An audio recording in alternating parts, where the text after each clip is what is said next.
The final unredacted Ghislaine Maxwell deposition has been unsealed. Not speculated upon, not rumored, unsealed. And within those pages lies material no palace operation, no prince, no communications apparatus could have anticipated. A documented record, a roster, a network diagram identifying Prince Andrew alongside 8 other prominent figures connected to royal establishments. 8 individuals, 8 unexplored connections, and 1 connection allegedly extending into Meghan Markle's unaccounted timeline. The palace issued no rebuttal. They dispatched no official statement. They simply went dark, like an institution struck silent in an instant. This was no longer tabloid speculation. This was no longer internet conjecture. This was a documented release, an information cascade substantial enough to dismantle an entire institutional narrative. And the moment those 8 identities emerged, the operators behind palace walls recognized something critical. The version they'd presented to the public might not withstand the evidence just made accessible. When crisis reaches a monarchy, they don't react publicly. They don't appear frantic. They impose silence. A silence so calculated it seems the atmosphere itself has paused. Within Buckingham Palace, the total information lockdown was implemented. Prince William, typically composed even under pressure, terminated all remaining channels to Montecito. No further correspondence. No additional diplomatic overtures. No more appeals to rationality. Because you don't negotiate with a security risk. You isolate it. Meanwhile, across the Atlantic, the Montecito residents registered the shift.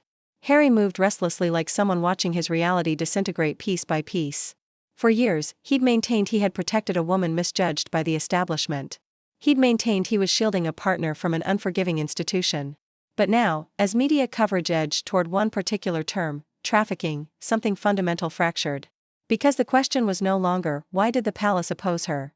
The question had evolved into, what did the palace understand that I didn't? In a single morning, the narrative collapsed. And the institutional anxiety wasn't stemming from Meghan conducting another media appearance. It was stemming from the prospect that the royal family had connected itself to something far more problematic than publicity chaos, communications failures, or internal disputes. They suspected they had connected themselves to an organized structure. To comprehend why the palace is destabilized, we must examine the chapter of this story they never intended public exposure. The chapter concealed behind yacht arrangements, exclusive venue access, private accommodations, and international travel that didn't correspond with Meghan's documented income. The 8 royals identified in the Maxwell documentation aren't peripheral aristocrats. They constitute a pattern, a configuration of European and Middle Eastern princes, the category of royalty that operates between Monaco properties, Dubai developments, and Mediterranean vessels without ever processing official documentation. They possess sufficient wealth to vanish or materialize strategically. They possess sufficient influence to associate without generating coverage. They are individuals who never exhaust financial resources.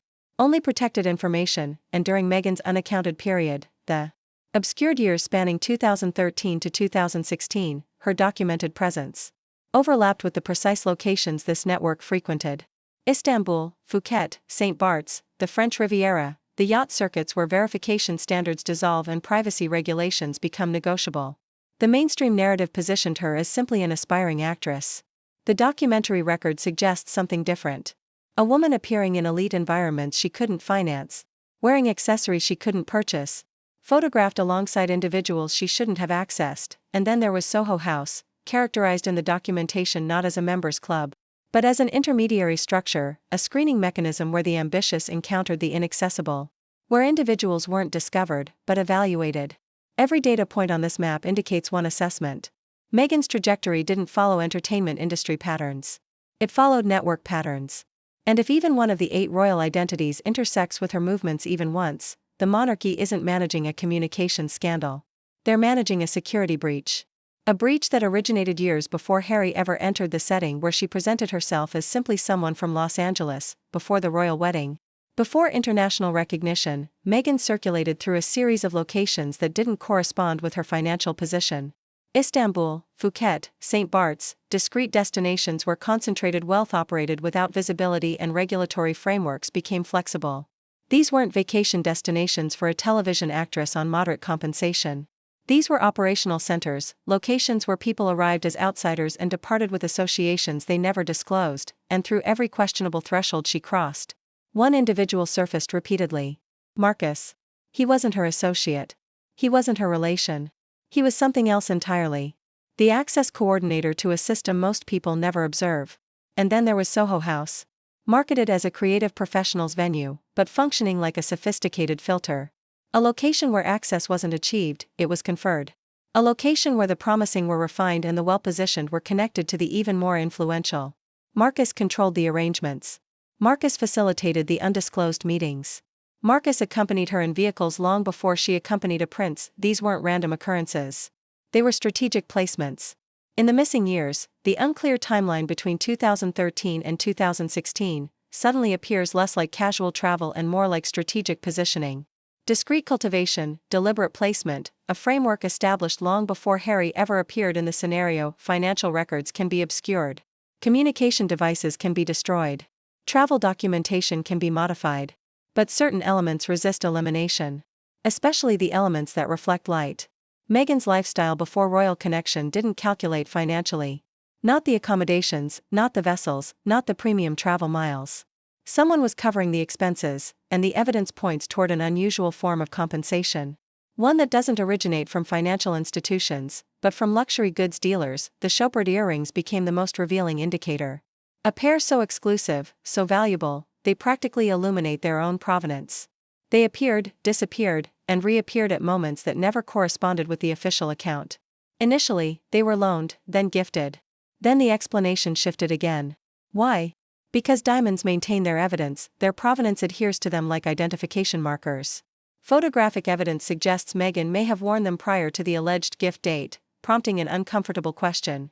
Who transferred those items into her possession and why? If even one of the 8 royal identities connects to the source, then the earrings aren't fashion items, they're documentation. Material, verifiable evidence of an association predating the public narrative. Evidence that her connection to Harry wasn't circumstantial at all, but part of a trajectory established long before he ever became emotionally invested. Prince Andrew's controversies once appeared disconnected from Harry's private relationship.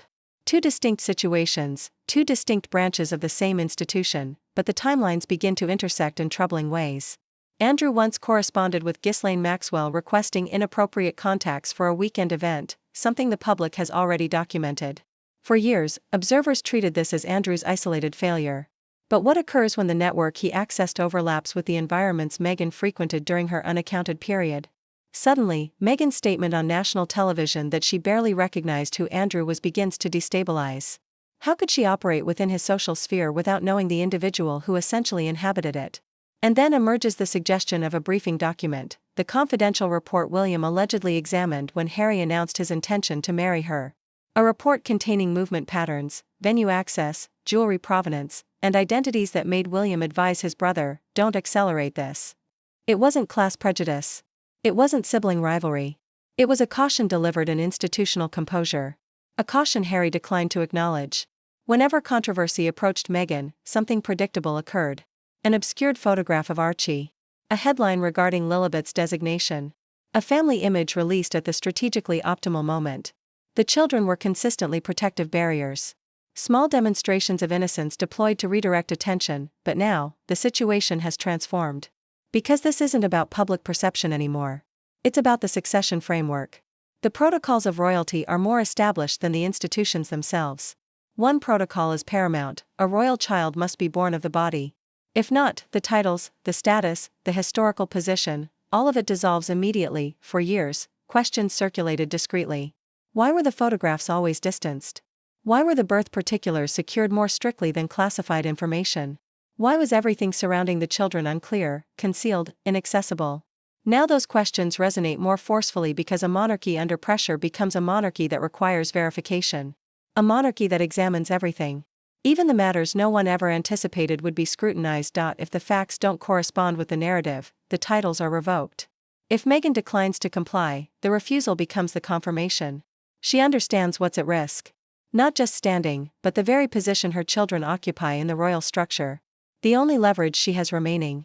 And for the first time, she recognizes the palace can remove the leverage. As the pressure intensifies, Harry begins to transform. He's more withdrawn. He's unsettled. He moves through the Montecito grounds like someone attempting to recall who he used to be. Because once the Maxwell identity surfaced, the situation shifted. He wasn't just a spouse anymore. He was someone caught in the impact zone of a system he never comprehended. Behind the scenes, the palace executes its strategy. No public statements, no ultimatums, just silence. The kind that retrieves a prince home without ever articulating a word. A confidential channel opens to Captain Wales, the version of Harry that existed before the media scrutiny, before the disruption, before the division.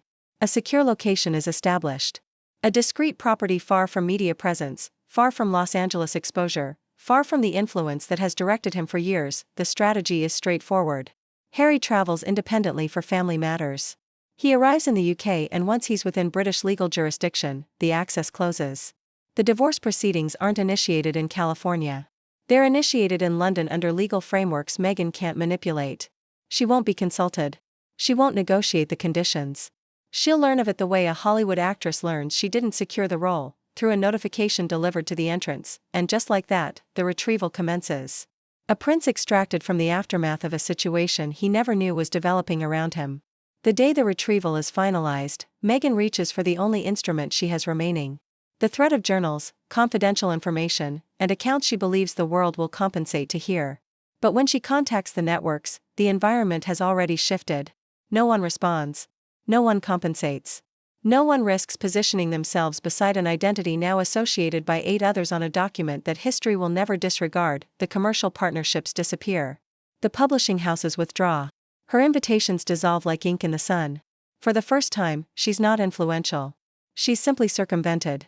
The designation she once employed as protection sits in royal suspension, waiting to be archived beside accounts of exiled aristocrats who overextended and descended too far. Across the Atlantic, the monarchy appears on the balcony. William, Catherine, the children, stable, intact, the succession restored. And miles away in Montecito, a residence flickers with solitary lights. A platform without spectators. A duchess without a realm. A trajectory that ascended so high it finally exhausted its momentum. The decline isn't dramatic. It's subdued. The kind of subdued that follows after a crisis has already completed its course. And history advances while she remains suspended in the empty attention she constructed with her own decisions.